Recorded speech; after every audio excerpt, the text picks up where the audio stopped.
7:51 de la mañana, estamos de retorno en Altavoz en Radio Vital. Ya estamos conectados con Juan Carlos Tafur, director de Sudaca. ¿Cómo estás, Juan Carlos? Bienvenido a Altavoz en Vital. ¿Cómo estás? ¿Qué tal, Juan Carlos? ¿Cómo estás?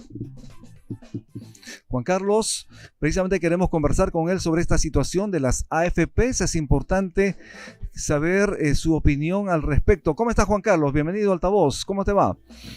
¿Cómo están? ¿Qué tal? Muy buenos días. Buen día, Muchísimas gracias. Juan Carlos, ¿cómo estás viendo tú como periodista, también como economista, esta situación, la reglamentación de esta norma que reformula en todo caso el sistema previsional en el país? Yo creo que es la consagración de una estafa colectiva, que es lo que consiste el sistema obligatorio de aportes a las AFPs.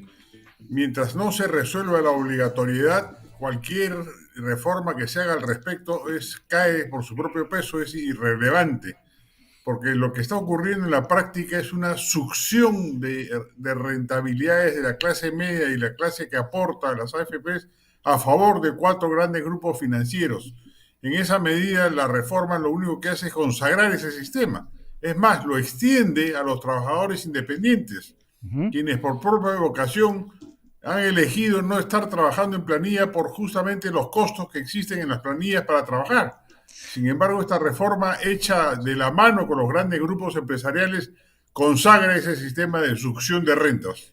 Estás hablando de una estafa y es una palabra mayor, es un concepto mayor, obviamente no estás de acuerdo con esta norma. ¿Crees tú que el Congreso de la República, el fujimorismo y las bancadas que han llevado adelante esta norma se han puesto de espaldas a la población que quiere su dinero, su 95,5% cuando se jubile? De hecho han respondido al lobby de las AFPs, que ha funcionado muy bien de manera silenciosa para consagrar esta norma. En general, el fujimorismo en particular ha demostrado que le debe favores a los grandes grupos financieros, recordemos los financiamientos de campaña, y ha actuado en consecuencia. No solamente impidiendo los retiros, sino extendiendo, como reitero, esta obligatoriedad de aportes a los trabajadores independientes, que a partir de 2028 van a tener que descontar o sumar un descuento a su recibo de honorarios profesionales. ¿Qué tal, Juan Carlos? Buen día. Yo creo que los aportes deberían ser voluntarios. Tú estás en ese sentido también, ¿no? En esa línea. Sí, de acuerdo, totalmente. Que sea absolutamente voluntario y que cada AFP, por su propia cuenta, tenga la capacidad de tornar atractiva la rentabilidad de su propuesta.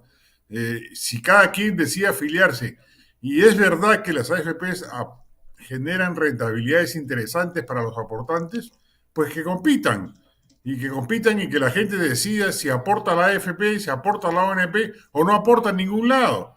Claro. Porque para mucha gente del sector medio es mucho más rentable en términos de su propia vejez invertir en la salud y en la educación de sus hijos. Está demostrado que un hijo mejor educado genera rentabilidades futuras inmensamente mayores a las de una persona con una educación inferior. Entonces, para una familia es mucho más rentable, en términos personales, de destinar esa parte de lo que le quita las AFPs a mejorar el colegio de su hijo, a poder contratar un seguro privado de salud, a adquirir patrimonio, etcétera, que les permita una mejor vejez. Pero no, acá se extrae toda esa rentabilidad muy millonaria de miles o millones de afiliados a favor de 4 grandes grupos financieros que generan rentabilidades y utilidades fabulosas, aun cuando los afiliados puedan perder dinero cada año, como se ha visto en algunos años de estos últimos tiempos. Claro, pero la narrativa es que vamos a tener adultos mayores mendigos. Eso es lo que se ha instalado, ¿no? Sí, correcto, pero eso es mentira, pues, o sea, el Perú ha demostrado que las familias constituyen el soporte de buena parte de los ancianos, y en todo caso ya para los ancianos en situación de extrema pobreza existe pensión 65. Por último, que se mantenga ese sistema y se acabó el problema. En general, lo que está demostrado es que los ciudadanos tienen la capacidad racional suficiente de poder decidir dónde mejor invierten sus recursos.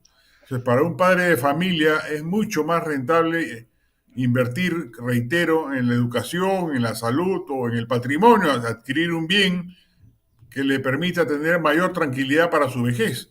Pero acá no, acá el Estado obliga al aportante a dar una contribución a un sistema obligatorio que simplemente le otorga después rentabilidades nimias, miserables, que no le generan una pensión digna para poder vivir en la vejez. Juan Carlos, ¿esta norma debe ser derogada y debe ser revisada por un próximo gobierno o le compete todavía al que está, al que tiene funciones hasta julio del año 2026? Yo creo que este Congreso debe derogarla. Y si no lo hace, ojalá la movilización callejera aumente y se acreciente y genere un estado de ánimo que ya ha logrado por lo pronto hacer que el gobierno retroceda respecto de los retiros, este octavo retiro de fondos que ya el ministro de Economía había anunciado que era irreversible y ayer la presidenta de la República le ha corregido la plana. Y eso ha sido por la protesta. Y ojalá esto active por fin la protesta callejera respecto de decisiones de este gobierno absolutamente deleznables, ¿no? Perfecto. Juan Carlos Tafur, muchísimas gracias. Tu despedida de las audiencias en radio y en televisión. Muchísimas gracias a ustedes, un placer, estoy a sus órdenes. Esperemos tenerte aquí en cabina en cualquier momento. Gracias, Juan Carlos, muy amable. Estuvimos con Juan Carlos Tafur, director de Sudaca. Haremos una pausa y regresamos de inmediato con Ana María Treyes Ponce, y es gerente general de la Asociación Peruana de Porcicultores. Ya regresamos.